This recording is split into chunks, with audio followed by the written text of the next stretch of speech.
Hello, my name is Noah Jones, and I never thought death would come for me so soon.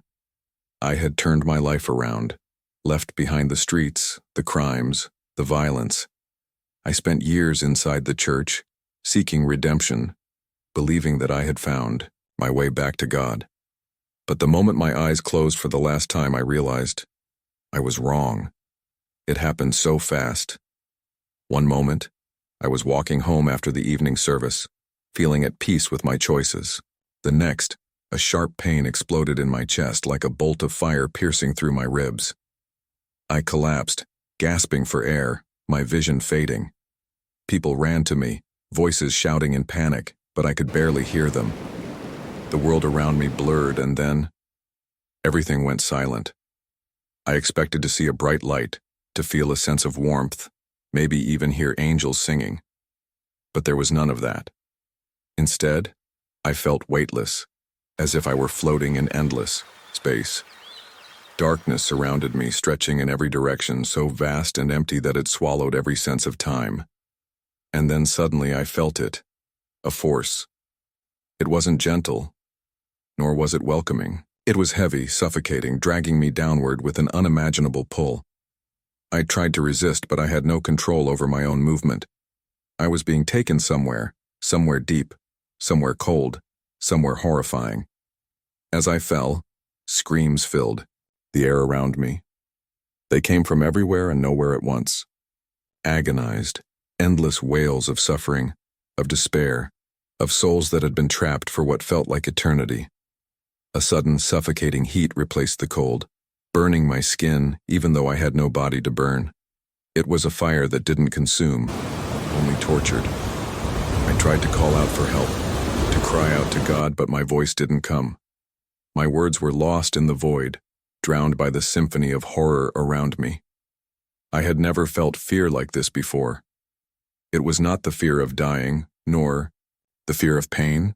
It was the fear of knowing that I had no control, that I was no longer in the hands of mercy. Then, out of the shadows, they came. Figures, twisted and grotesque, their eyes hollow and glowing like embers. They surrounded me, their whispers slithering into my mind. I couldn't understand their words, but I didn't need to. I knew what they meant. They were welcoming me. And that's when I saw it. A throne. A grotesque, towering structure made of something dark and pulsating, like it was alive. And sitting upon it, relaxed, smiling, was a figure I recognized instantly, Adolf Hitler. His expression wasn't one of torment. He wasn't screaming like the others, he wasn't suffering. No, he was amused, as if he had been expecting me, as if he had been waiting. And in that moment, I knew. I wasn't supposed to be here, but I was. And that meant something was terribly, terribly wrong. I couldn't look away. The sight of him sitting there, his lips curled into a smirk, made my stomach twist in ways I never thought possible. How? How could he be here? Not suffering, not screaming like the others? Before I could even process what I was seeing, the ground beneath me split open. A force unlike anything I had ever felt yanked me downward, sending me into free fall. I didn't have time to scream. The air was thick, pressing against me as I plunged deeper and deeper into the abyss. Shadows twisted around me, stretching, like long fingers reaching for my flesh, my soul. The deeper I fell, the louder the screams became. It wasn't just distant wailing anymore. It was a deafening symphony of suffering, voices overlapping in pure, unfiltered agony. I could hear them choking on their own cries, gasping for air they would never breathe again. And somewhere among them a new sound joined in, my own voice. I was screaming. I landed hard, but there was no ground beneath me. It was like crashing into something invisible, something that didn't exist, but still somehow stopped my descent. My limbs trembled as I tried to stand, but the air itself pressed down on me like a weight I couldn't escape. The heat was unbearable, not like fire, but something deeper, something that seeped into my bones and burned from the inside out. Then I saw them. Shadows moved through the darkness, shifting in unnatural ways. They had no definite form, morphing from one nightmare to another. Eyes flickered open within the blackness, thousands of them glowing like embers, watching me, studying me. A voice slithered through the air, raspy and layered, as if multiple beings spoke at once. "You are not supposed to be here, and yet here you are." I turned sharply, my heart hammering against my ribs. A shape emerged from the darkness, tall and thin, its fingers unnaturally long, its skin the color of decayed flesh. It had no face, just a hollow void where its eyes should be, yet I felt it staring straight through me. "Do you know why?" it whispered. I opened my mouth, but no sound came out. The creature leaned closer, its breath ice-cold despite the unbearable heat. "Because you believed you were saved." The word struck me harder than any blow ever could. I had spent years in the church, I had repented, I had changed. So why was I here? The creature laughed, a deep, guttural sound that echoed through the emptiness. More figures emerged, shifting, twisting, their movements unnatural, impossible. They surrounded me, whispering in languages I didn't understand. Their words slithered through my ears like venom, their voices crawling under my skin. Then, without warning, they parted. A path formed before me, leading to something even darker than the abyss I had fallen through. A massive gate loomed. Ahead, its surface covered in markings that pulsed like veins filled with fire. The air around it crackled, thick with an energy that made my skin prickle. The shadows behind me pushed me forward. I resisted, my legs locking in place, but there was no escape. The gate creaked open on its own, and beyond it, I saw horrors my mind refused to comprehend. There were no flames, no red demons with horns, no pitchforks, no lakes of burning fire like the stories had described. Instead, there was suffering beyond words. People were bound in chains, not of metal, but of something else, something invisible yet unbreakable. They clawed at themselves, at each other, their faces twisted in pure despair. Some of them weren't even whole. Their forms flickered, shifting between what they once were and what they had become. The ground wasn't solid. It was made of writhing bodies, a sea of souls trapped beneath my feet, their hands reaching upward, desperate to grab onto something, anything, to pull themselves out. And the worst part? The silence. The screams had stopped. Their mouths were open, their eyes filled with horror. But there was no sound. It was as if their suffering had reached a level beyond what noise could express. A figure stood among them, watching me. Not a demon. Not a creature from the abyss. A man. And he was smiling. Adolf Hitler. His presence was suffocating, even though he made no move toward me. He didn't need to. There was something about him, something wrong on a level I couldn't explain.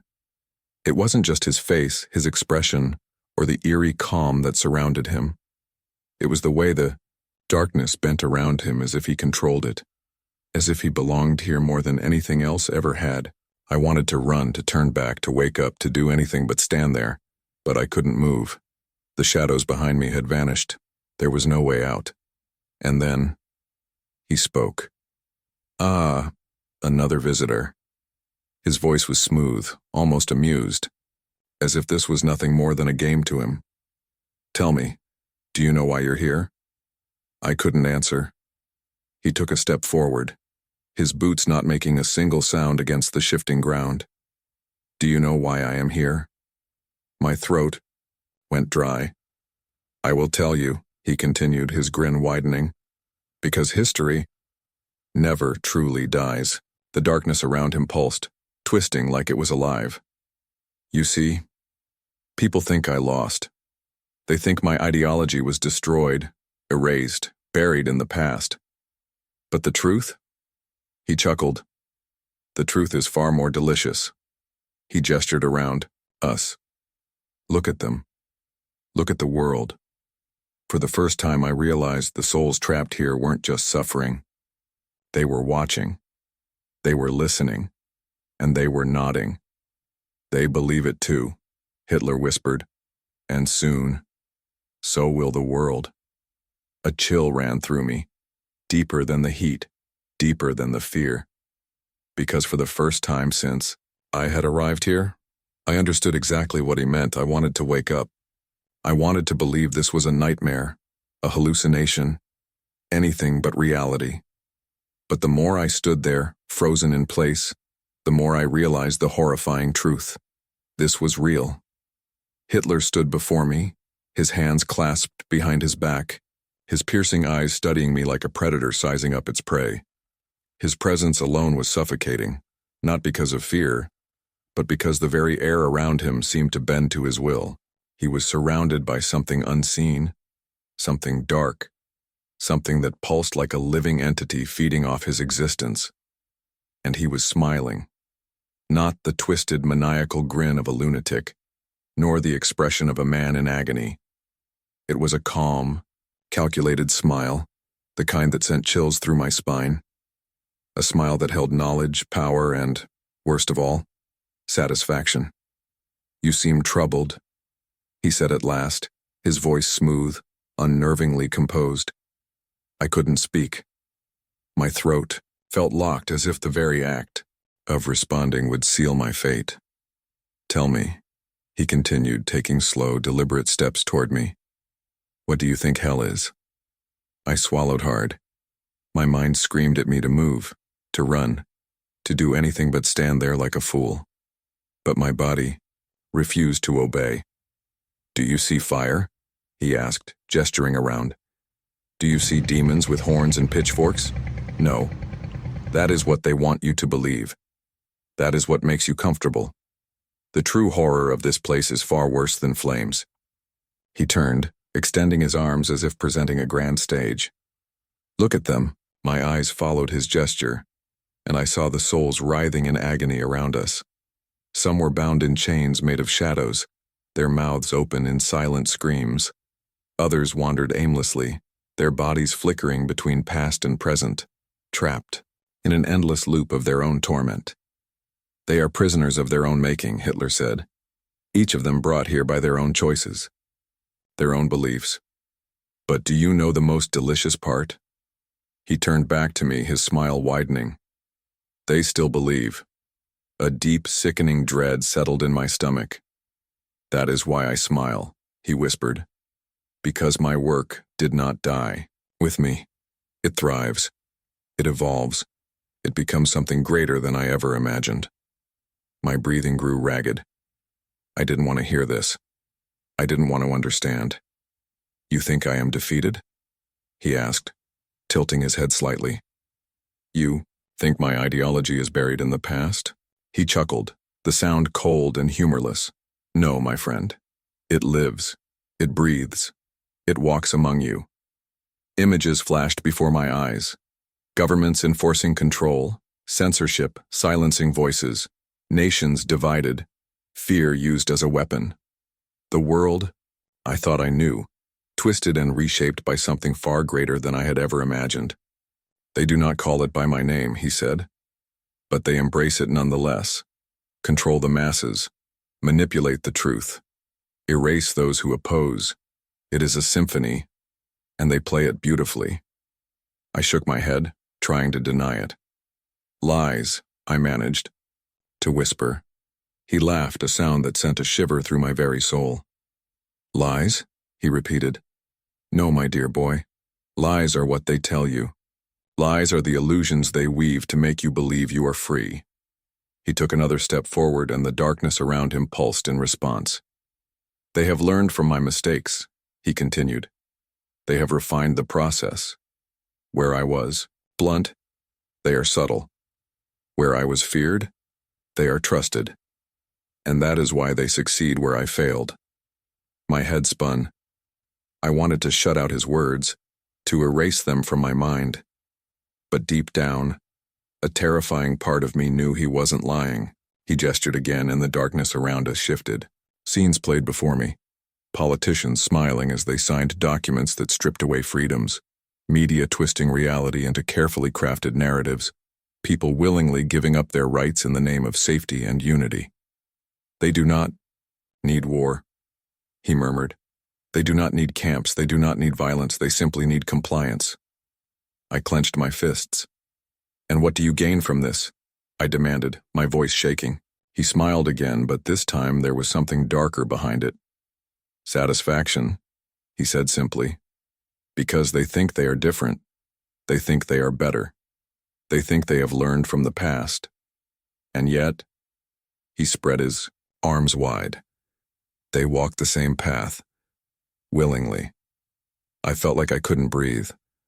That is why I smile, he said, his voice dropping to a whisper.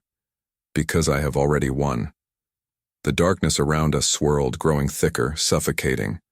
The souls in the distance no longer screamed. They watched. They listened. They understood.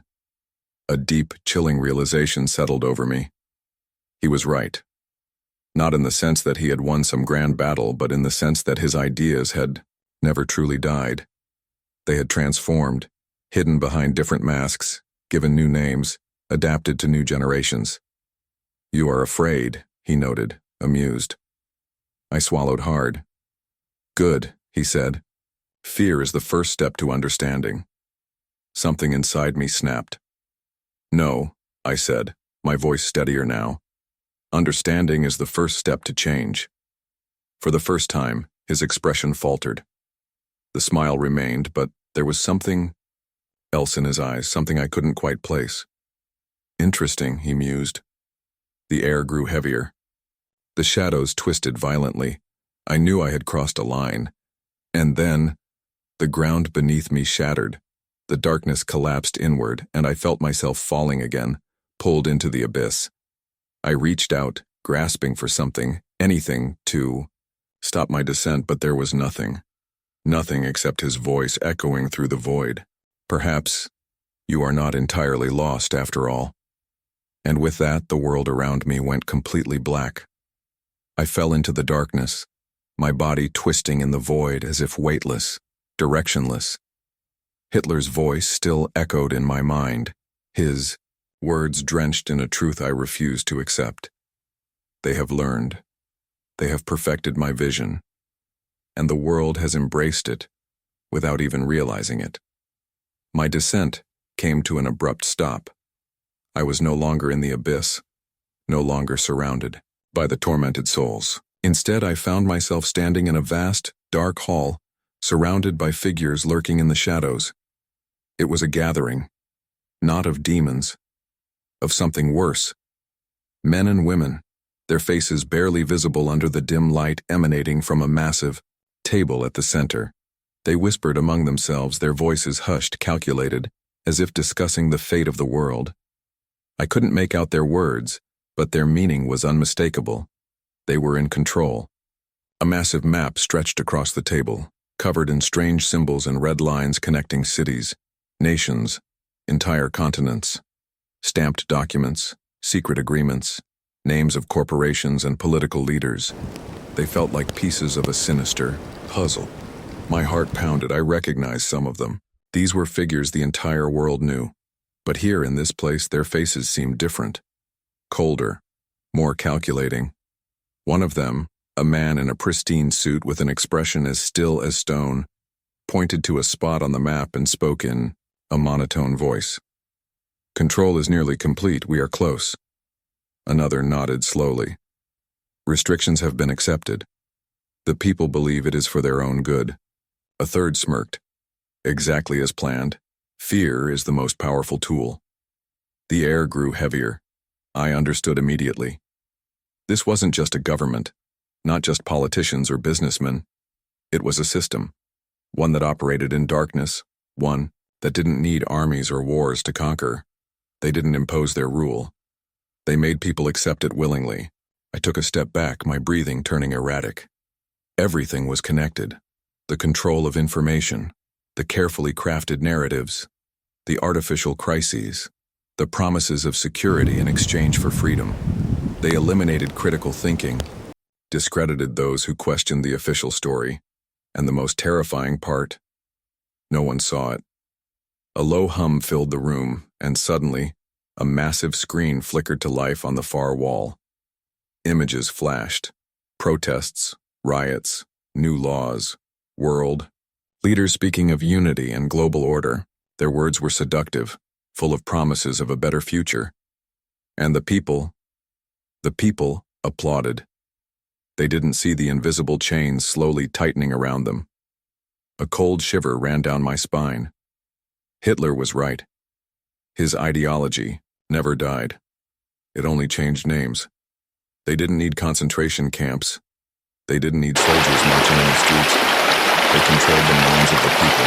Everything he had dreamed of, they were now achieving with surgical precision. I wanted to scream, to warn them, to do something, but my voice wouldn't come out. No one could see me. No one could hear me. I was nothing more than a spectator trapped in this hellish vision. Then a figure at the far end of the table slowly turned its head toward me. It was impossible. My blood ran cold. The man was looking at me. No, it couldn't be. I wasn't supposed to be here. I wasn't supposed to be seen. But his lips curled into a smile. "We know you are here." My body locked up. A deafening sound shook the room and the darkness collapsed around me. Then, I heard the voice. Firm, powerful, irrefutable. Enough. Everything stopped. The crushing weight on my chest disappeared. The shadow pulling me deeper evaporated. I opened my eyes and saw the light. And there, standing with a radiance too intense to look at directly, was him, Jesus. The figures around the table began to tremble.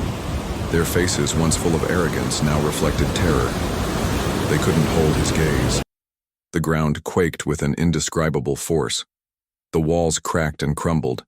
The illusion of power and control they believed they had was shattering before his presence. Jesus took a step forward. "You have seen enough." My body, which had been paralyzed with fear moments before, suddenly felt an overwhelming sense of peace. The fear vanished. Jesus looked at me, not with judgment, not with anger, but with a compassion that was almost unbearable. He extended his hand toward me. "It is time to wake up." And in an instant, everything disappeared. The darkness, the fear, the vision of a world under control. And when I opened my eyes, I was no longer there. The darkness was gone. The suffocating weight, the whispers, the unbearable sense of despair, all of it had vanished. For the first time since I had arrived in this place, I could breathe. The room, the sinister council, the figures plotting the fate of the world, was no more. Instead, I stood in an endless expanse of pure, radiant light. It was not blinding nor harsh. It was warm, wrapping around me like a presence more real than anything I had ever known. I turned my head slowly, and there he was, Jesus. I had heard his name 1,000 times before. I had prayed in his name. I had sung songs about him, had spoken about him in church. But standing before him now, I realized I had never truly known him. His presence alone was overwhelming. Not because it was terrifying, but because it was everything: peace, justice, power, mercy, love. Every part of me, everything I had ever been, felt exposed before him. And yet, there was no condemnation in his eyes, only understanding. I fell to my knees, not because I was forced to, but because I had to. Jesus took a step forward.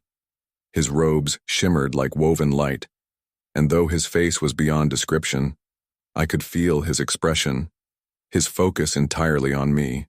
"You were not supposed to be there," he said. His voice was unlike anything I had ever heard, strong and gentle, powerful yet kind. It wasn't just a sound, it was a force, filling the very air around me, sinking deep into my soul. I lowered my head, unable to speak. "You saw what the world has become," he continued. "You saw the deception." I swallowed hard, my hands trembling. "Is it true?" I finally asked, my voice barely above a whisper. Has the world already fallen?" Jesus was silent for a moment. Not because he didn't have an answer, but because he was allowing me to understand before he spoke. "The world has always been at war," he said. Not a war of flesh and blood, but of spirit, of truth and deception, light and darkness. The battle did not begin in your time, and it will not end there. I closed my eyes. But it's worse now. Isn't it? It's everywhere. People don't even see it. They do not see because they do not want to see. The words hit deep. They believe they are free, I muttered. But they are more controlled than ever before. Yes. I clenched my fists. Then what am I supposed to do? What can anyone do? Jesus reached out his hand. Stand. I hesitated, not because I didn't want to, but because I felt unworthy. How could I stand before him after everything I had done in my past? But his hand remained outstretched, patient, unwavering. With a deep breath, I took it. The moment my fingers touched his, a surge of warmth ran through me. It wasn't just warmth, it was life itself. My fears, my doubts, the weight of everything I had seen, it all began to fade. As I stood, he looked at me with an intensity that burned deeper than any fire I had ever felt.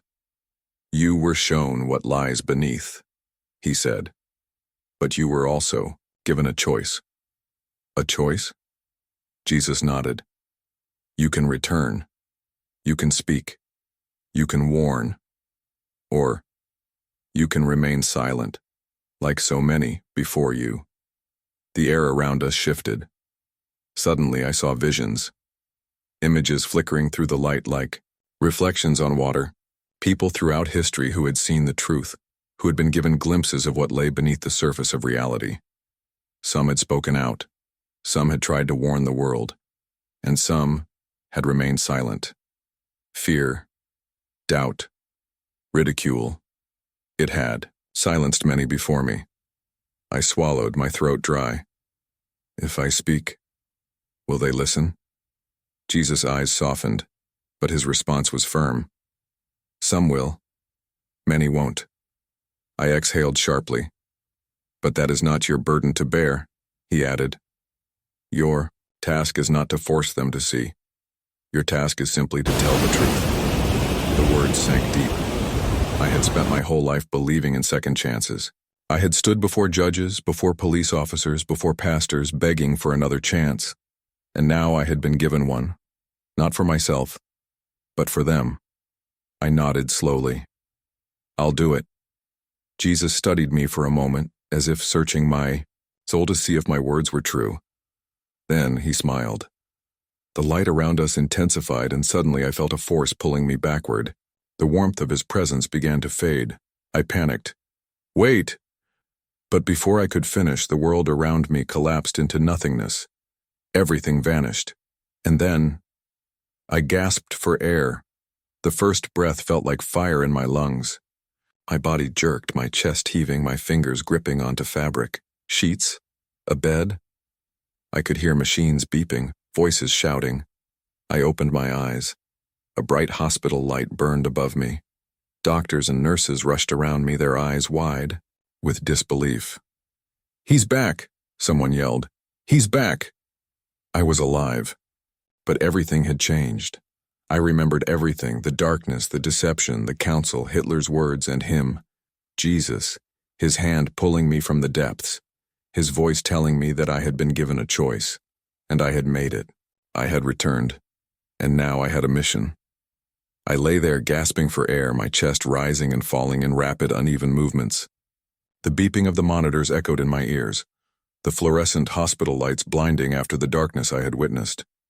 My entire body ached, as if I had been crushed and put back together again. Doctors and nurses surrounded me, their voices, frantic, filled with disbelief. I could hear someone calling my name, shaking my arm gently, trying to bring me back to reality. But I wasn't gone. I had never been more present. Memories flooded my mind. Hell, the council, the shadows, Hitler's twisted smile, the terrifying truth about the world, and then him, Jesus.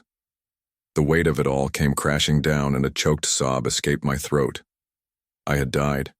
I had seen what lay beyond. And now, I was back. A nurse leaned over me, her face a mixture of relief and shock. You were gone, she whispered. No pulse, no brain activity. You were dead for 10 minutes. 10 minutes. I had spent what felt like an eternity in that place, and here, it had only been minutes. I tried to speak, but my throat was dry, my voice barely more than a whisper. I saw. The nurse frowned, leaning in closer. What did you see? The words caught in my throat. How could I even begin to explain? How could I tell them that the world they knew was a lie, that the chains tightening around them were invisible, that they were being led to their own destruction without realizing it? I swallowed hard, forcing my voice to work. Everything, I rasped. The nurse pulled back slightly, confusion flickering across her face. I could see it in her eyes. She didn't understand. No one would. Panic gripped me. If I stayed silent, I would become just another name on a hospital chart, another person who miraculously returned from the dead with a strange story. But I couldn't stay silent. I wouldn't. I pushed myself up, ignoring the way my muscles screamed in protest. I need to speak, I said, my voice stronger now. I need to warn them. A doctor stepped forward, placing a hand on my shoulder. You need to rest. You've been through something traumatic. Traumatic. The word felt so insignificant, so small, compared to what I had endured.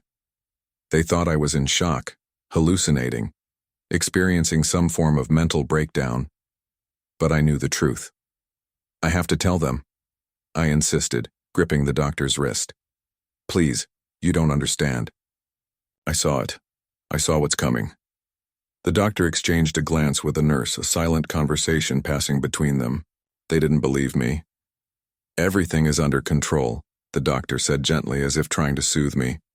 Just rest for now. We'll talk later. No. Everything was not under control. I had just seen the very foundations of the world cracking, the deception running deeper than I had ever imagined. And these people, these well-meaning, rational, logical people, had no idea what was happening right in front of them. My heart pounded. The control, the media, the slow erosion of freedom, the way people accepted it without questioning. They had already won. I couldn't just lie here. I needed to get out. The nurses continued their routine checks, their movements automatic, methodical. They thought I was just another patient who had survived something inexplicable. They had no idea that I had just returned from the very depths of hell. I waited. When the room finally emptied and the machines continued their steady beeping, I pulled off the wires attached to my skin, wincing as pain shot through my limbs. My body felt weak, but I had no choice. I needed to act. I stumbled out of bed, gripping the IV pole for support. The hospital room was cold, sterile, but it wasn't real. Not compared to what I had seen. This world wasn't real. It was an illusion. A fragile lie built on carefully controlled perception. I made my way toward the window, my legs shaking beneath me. Outside, the city stretched into the distance, bright, alive, full of people who had no idea what was happening around them. They were asleep, and I was awake. A sharp knock on the door made me freeze. Then, a voice. Sir, we need to talk. Something about the tone sent chills down my spine. It wasn't the voice of a doctor or a nurse, it was calm. Too controlled. I turned slowly. Two men in suits stood in the doorway, their expressions unreadable. They weren't hospital staff. They knew. Somehow, they knew. I took a step back, my heartbeat thundering in my ears. Who are you? I asked. One of them smiled faintly. We just want to ask a few questions. I glanced toward the window again. Outside, the world continued as if nothing had changed. But everything had changed. And, somehow, they already knew I had seen too much. The men stepped inside, closing the door behind them with a quiet finality. Their suits were immaculate, their expressions calm, too calm. Everything about them screamed control, authority, silence. I didn't move. We know you've been through something, one of them said, his voice smooth, practiced. A near-death experience can be disorienting. It can make the mind see things. He smiled, but there was no warmth behind it, only calculation. I clenched my jaw. They weren't here to help me. They were here to stop me. I know what I saw, I said, my voice low but firm. The second man took a step forward, hands in his pockets, his posture casual. Of course you do. But sometimes our minds create illusions to help us cope with trauma. It's best to forget certain things. Forget I had just witnessed hell itself. I had seen the deception, the control, the slow, methodical destruction of free will. I had spoken to Jesus. And these men, whoever they were, wanted me to dismiss it all as a hallucination. I shook my head. No, this was real. And I won't. Stay silent. The first man sighed, exchanging a glance with his partner. You've been given a second chance, that's rare. Don't waste it by chasing conspiracies. I could hear the warning beneath his words. My pulse pounded. I had heard about this before. People who tried to reveal the truth only to be silenced, discredited, made to look insane. That's what they wanted. They wanted me to doubt myself. They wanted me to stay quiet. I took a slow breath. People need to know. The second man's smile faltered just for a second. And if they don't want to listen? I met his gaze, unwavering. Then at least I tried. A pause. Then the first man pulled something from his pocket. A small device, sleek and black. He pressed a button. The heart monitor beside me flatlined. The room suddenly erupted into chaos. The door burst open, nurses and doctors rushing in, shouting my name, calling for assistance, but the men, they were gone, vanished as if they had never been there. The flatline continued, piercing and shrill. But I was breathing. I was alive, and yet, to the rest of the world, I was already dead. I staggered toward the window, my hands shaking. Outside, the city pulsed with life, unaware of what had just happened in this room. They had erased me, but they had failed, because I was still here, and as long as I was here, I would tell the truth. I turned, my breath steadying. If this message was reaching you, it meant I had found a way. You need to listen. You need to wake up. Everything you think you know is a lie. They are controlling what you see, what you hear, what you believe. And just like I was, you are being led down a path designed to keep you blind. But now, you have a choice. You can ignore this. Dismiss it as nonsense. Continue living in the illusion they created for you. Or you can see. You can question. You can wake up. And if you do, spread this message before they erase it too.